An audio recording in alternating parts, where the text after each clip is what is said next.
हाँ मेरी बहन, लाडली बहना, देखो बिना यादव समाज के भारत की ही चर्चा नहीं हो सकती।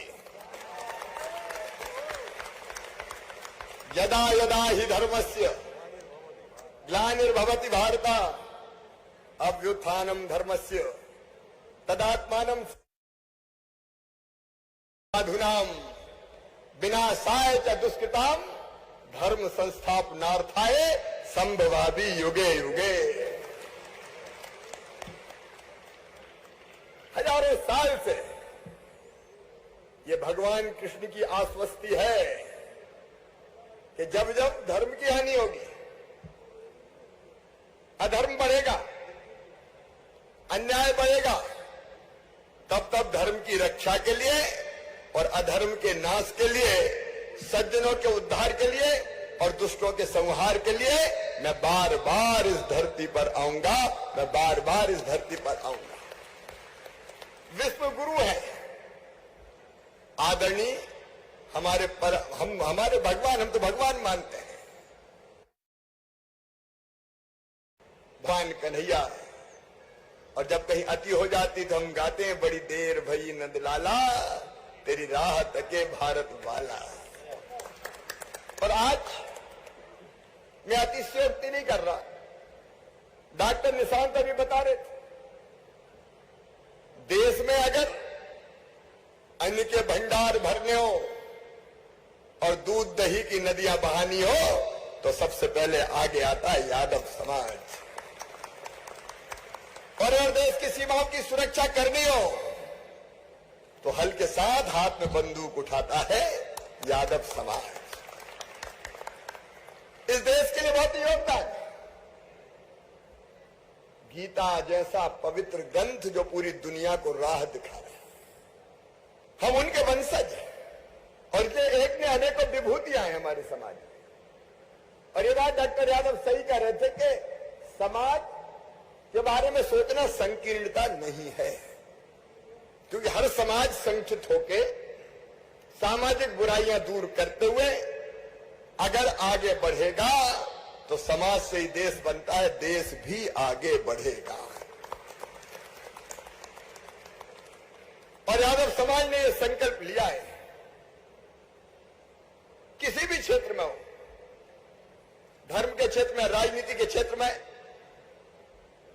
विद्वता के क्षेत्र में, पराक्रम के क्षेत्र में, देश की सीमाओं की सुरक्षा करना हो, हमने कभी पीछे मुड़ के नहीं देखा। और इसलिए मैं इस समाज गंगा को आज दोनों हाथ जोड़ के शीश झुका के प्रणाम करता हूं। आज मेरे पहले से कई कार्यक्रम थे, लेकिन जब आपने कहा कि हम सब इकट्ठे हो गए, कोई नहीं, सब जितने संगठन हमारे, तो मैंने कहा कि बाकी सब कैंसिल, अब इंदौर जाएंगे यादव प्रतिभाओं का सम्मान करने। और आपके आप बीच आके मैं बहुत प्रसन्न हूं। आज स्वर्गीय सुभाष यादव जी को भी मैं प्रणाम करना चाहता हूं। मध्य प्रदेश की राजनीति की दिशा बदली थी उन्होंने, सचमुच में दिशा बदलने का काम किया था। जो रह गए थे थोड़े पीछे, उनको आगे लाने की अगुवाई की थी उनने। ऐसे अनेकों लोग हैं। देर बहुत हो गई है, लंबा नहीं बोलूंगा, लेकिन जब यहां आया हूं तो आपको प्रणाम करने भी आया हूं। और आपने कुछ चीजें सामने रखी है। वैसे हमने उज्जैन में, जहां भगवान श्री कृष्ण ने संदीपनी आश्रम में शिक्षा ग्रहण की, भाई मोहन जी बैठे, उस स्थान को भी बदलने में कोई कसर नहीं छोड़ी। और आगे भी भगवान श्री कृष्ण ने जहां जहां लीलाएं की है, ऐसे सभी स्थानों का धीरे धीरे हम विकास करेंगे। मोहन जी जरा चिन्हित करो भाई। देखिए ये कर्तव्य है, ये कोई राजनीति नहीं है। जिनने देश बनाया, जो सृष्टा है संसार के, अगर उनके लीला स्थलों का विकास होगा तो वो हर समाज को प्रेरणा देगा, हर समाज को प्रेरणा देगा, क्योंकि वो सबके हैं। सारा जगत उनमें समाया हुआ है, सारे समाज उनमें है। और उन्हें जो कहा है, अगर आप वर्णन सुनेंगे तो उन्होंने कहा हर चीज में मैं हूं, और वर्णन करते करते उन्होंने एक एक चीज को बताया कि इसमें मैं फलाना हूं। तो सबको समाहित है। हमारा परम कर्तव्य है कि हम भगवान श्री कृष्ण के बताए हुए मार्ग पर चले, पूरा देश चले, दुनिया चले। आज गीता जी पूरी दुनिया ध्यान से पढ़ रही है। आज गीता जी प्रधानमंत्री नरेंद्र मोदी जी जहां जाते हैं तो पहले भेंट करते थे अलग अलग तरह के सामान, लेकिन गीता जी भेंट की जाती कि देखो भारतीय दर्शन। और मुझे एक बात याद आती है, ये ध्यान रखना आप कि हम सब ईश्वर के अंश हैं। ईश्वर अंश जीव अविनाशी। और इसलिए मैं नौजवान बेटे बेटियों को ये कहना चाहता हूं कि तुम्हें बहुत आगे बढ़ना है, और तुम बढ़ सकते हो क्योंकि तुम उसी के अंश हो, ईश्वर के अंश हो। अनंत शक्तियों के भंडार हो। दुनिया में कोई काम ऐसा नहीं कि जो तुम ना कर सको। निज को तू जान। मित्रों, अपने आप को जानो, तुम साधारण नहीं हो। असाधारण काम करने के लिए पैदा हुए हो। अपनी जिंदगी व्यर्थ मत गवाना। बड़े से बड़ा काम करेंगे, देश के लिए, समाज के लिए, औरों के लिए, दुनिया के लिए। ऐसी प्रतिभाएं, ये संकल्प हम लें। और मैं आपका सेवक होने के नाते, क्योंकि लोकतंत्र में कोई शासक नहीं होता, सेवक ही होता है, तो मैं तो सेवक हूं, सेवा के भाव से आया हूं। भगवान कन्हैया के स्थलों की बात मैंने कही ही।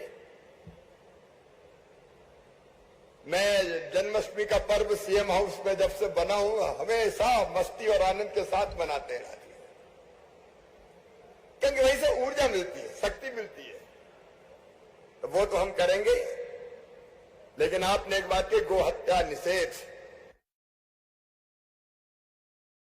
बनाया है, उस लागू करने में भी कोई ढिलाई नहीं करेंगे। गाय हमारी माता है, कोई कसर नहीं छोड़ेंगे।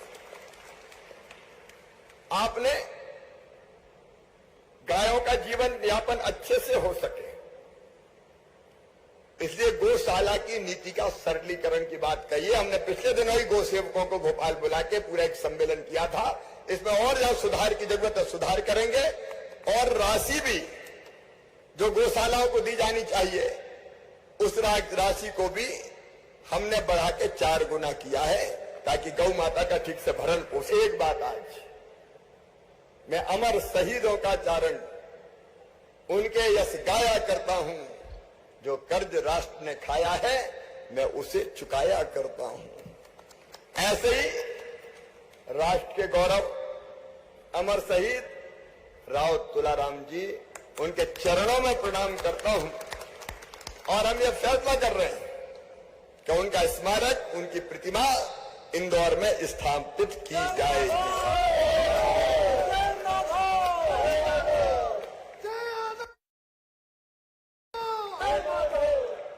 आपने पद्म श्री से विभूषित भारत की एकमात्र महिला चिकित्सक डॉक्टर श्रीमती भक्ति यादव की प्रतिमा की बात कही है। उपयुक्त स्थान पर वो प्रतिमा भी लगाई जाएगी। विद्या अध्ययन के लिए आपका भी अभिनंदन मेरे भाई के लिए। हम सब समझते हैं कि कई बार छात्रों को रुकने की आवश्यकता होती है, इसलिए आपकी कोर कमेटी एक स्थान तो जहां होगा वहीं दिया जा सकता है, आप जानते हैं। तो हम लोग चर्चा करेंगे और मैं प्रशासन से बात करके कोई स्थान भूमि आरक्षित होकर मिल जाए, उस बात की हम व्यवस्था करेंगे। वो आपके साथ चर्चा करके, एक बार चर्चा करके उसको नहीं, भूमि आवंटित करना या जगह है उसको सिर्फ आवंटित करवाना।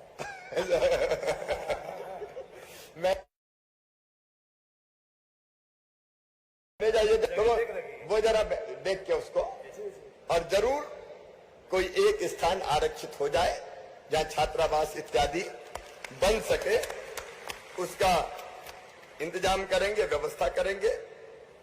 हमने अब वो एक चीज ऐसी है जो जिसका आश्वासन देना थोड़ा कठिन रहता है, वो भागीदारी टिकटों में लेकिन उचित प्रतिनिधित्व मिले, क्योंकि यही कहा जा सकता है, आप जानते हो, उचित प्रतिनिधित्व मिले। इसका मैं फिर आपके साथ रह के मैं चर्चा और बातचीत करूंगा, क्योंकि हम में से कोई चीज संख्या कोई तय नहीं कर सकता। अपन उचित प्रतिनिधित्व की बात करते हैं और समाज को आने के लिए बोर्ड इत्यादि की आवश्यकता होगी तो वो भी चर्चा करके मैं घोषित करूंगा।